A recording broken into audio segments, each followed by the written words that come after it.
I've been taking a look back at Alireza Firouzja's most brilliant moves played on chess.com. Now this game is rewinding all the way back to March 2018. He was playing white here against Canadian Grandmaster Aman Hambleton, who's now famous for streaming. He streams with Eric Hansen. They have a YouTube channel called Chess Bra, tons of entertaining content.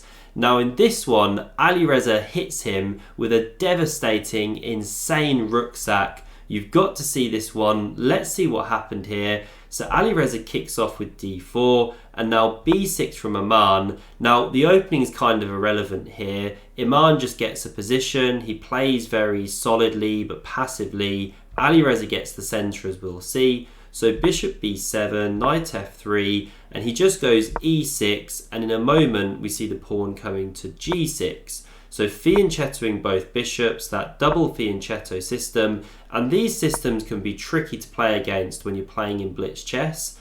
So Alireza goes for this strange knight h4 move, but he does open up the bishops now. They swap off here, the knight hops back, and okay, white still got a decent advantage, got the centre of the board. Now we had pawn d6, this knight came to c3, now simply pawn h6, Aman's playing very offbeat here, and Alireza goes h4, going after that kingside structure. And now more strange moves from black, queen to c8 is actually heading for b7 here. So pawn h5 from Alireza, pawn g5, now he goes e4, sets up that centre, the queen hits b7, Alireza castles, and after pawn a6, we can see that white's of course got a huge advantage here, but Alireza actually misses to punish black in the proper manner. So f4 is the right move here. It's a great move for many moves now, just ripping open the f-file, attacking that g-pawn, which is a hook to open the position. But instead Alireza goes d5, and this is a positional mistake, because look at the dark squares that you've just opened up for black. And now the knights can find some homes, but first Aman actually chops on c3. This is a common positional idea, although often you don't want to give up that dark squared bishop. Here it's justified because you're looking to plant a knight on c5, for example, and you can't get hit with pawn b4. And now knight d7 was the best move to play immediately, but pawn e5 was played, closing the position, preparing to put the knight on c5, but it just makes f4 an even more powerful move. Now you've got two pawns to bite on there, but again Alireza missed it. He goes knight to e3, looking at this f5 square. Knight e7 was played to cover, the rook came to b1, lining up against the queen, knight d7 developed, and now here we can really see Alireza's lacking a plan. Still f4 is a good move. He goes bishop to a3, and now the queen stepped to c8, coming off that line, queen a4, a bit of pressure on the queen side, but what's white's plan here really? Because after king to f8, coming away from some pins, you could have castled there as well, but as you can see, black's just playing in very offbeat manner. Queen to d1 was then played, coming all the way back. So the rook came to g8 here, coming slightly more into the game. Now queen to f3, eyed the king. King to g7 played, pawn g4 now from Alireza, so f4 ideas are gone. He's looking to plant a knight on f5, but the position's looking very locked up now. How is white actually going to make progress? Well, here Alireza shows us how. He plays a thunderbolt of a move, so after knight to f6 by Aman, can you pause here and find the move that Alireza played? And if you're enjoying this video, do hit that like button, let me know, and consider subscribing to the channel to never miss a future video. So here Alireza played rook takes on b6. Beautiful concept to break down these dark squares, because then he takes on d6, he hits this knight, and it actually has no squares to jump to, so it was protected by the rook here, and this is where Alireza missed the way to continue. It's completely sound up until this point, but he plays a sacrilege move. You can tell he was a bit younger at this point, only 15 years old, maybe 14 even, but a lot younger, so he should have actually been taking here on e5, and this is an eternal pin, because after the knight drops back to defend the other one, now you go bishop d4, and you just can't get out of the pin. e5 is coming, If you try queen b8 to stop pawn e5, now if e5, by the way, then you can give back some material, try and stave off the attack. White is still a bit better, but not as winning. But here after queen b8, you can actually go pawn to d6. That one's immune, or then you go knight f5 check, picking up the queen. So black couldn't actually take that one. e5 is coming, the whole game's completely busted for black. So taking on e5 with the bishop would have been the way to go, rounding off a beautiful idea, but Alireza unfortunately took on e7, the rook recaptured. Now he does pick up a rook for those two minors, takes here, king takes, but he's still a knight down here. However, after d6 check, which he played, he's winning that knight back, because if the king takes here, we take the knight.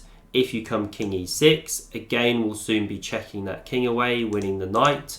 So instead the king hopped back, it went to f8, and now Alireza could take that knight with a drawn game, because black can then take here. This allows a perpetual like this, but Alireza wanted more. He wanted to push, so he didn't actually take that free knight.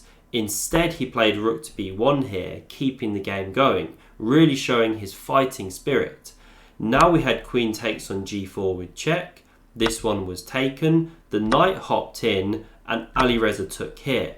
So black is better here, there's no two ways about it, but Alireza does have these two connected passed pawns, and in time pressure, this is very dangerous. So the knight hopped back to f6, hits e4, and Alireza doesn't even bother to defend it. He goes pawn to c5 here, getting those ones going. Aman took on e4, and now he goes rook c6, defends this pawn, d7's coming, rook c8. Aman got spooked by that, so he goes rook to d8, immediately stops pawn d7.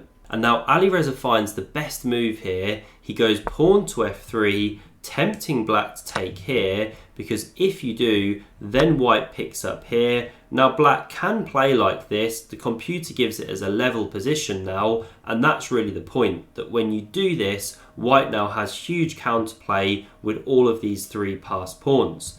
So instead of taking on c3, Aman made a very practical decision here. He took on c5, the rook recaptured, so he's given back that piece, but picked up pawns here. And now after Alireza takes here, this is just a level position, equal endgame, but black has slightly the pressure, all the white pawns are split, not easy to hold in the time pressure. So the rook now came to d2, hits the a pawn, we had rook a5 defending, hitting this one, so the rook slid back, hits those pawns, we saw an exchange here, and now Alireza didn't want to give up this one here for this one on h6, so he played king f2, Aman defended his pawn, the king came to g3, and now rook c1 prepares to come behind, start giving checks, attacking this pawn, and now here Alireza goes wrong. He should play a4, get his own counterplay going, but he goes king to g4 here,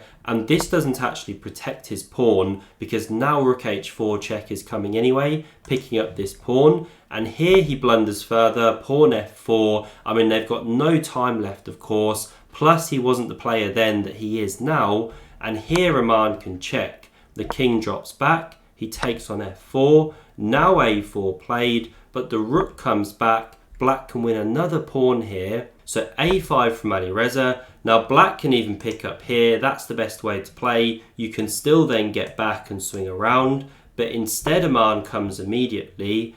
Alireza goes rook a8, rook a3 check, king g4, the king steps up, a check from here, forces it back, then we come back. Alireza would be happy with a draw here, but Aman now checks, it drops into f5, and now rook f4 check. And the king's actually being driven away when you play like this, so it comes to e5, rook f2 cuts the f-file, and now this pawn is running really fast. The best way for Alireza to play here, his last chance, was rook c8 or rook d8. Then you can swing down to the fourth, prepare to hit here, check the king, pick up the pawn, that kind of counterplay, but still really tough for white. Instead he goes king d5, but now the g-pawn's too fast. Pawn a6, pawn g3. I mean, they're playing on barely a second here, very, very tight.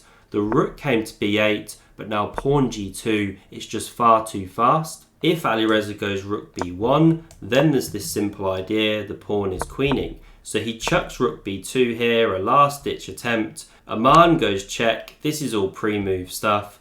Takes here, now the pawn queened and the game is over. The rook hit d4, we had check, king e5, check, king here, now king h7, rook d5, another check, and here Alireza actually lost on time, Aman took the game. If you enjoyed this game and want to see 4 times Alireza shocked his opponents, click here. Thanks very much for watching, see you soon.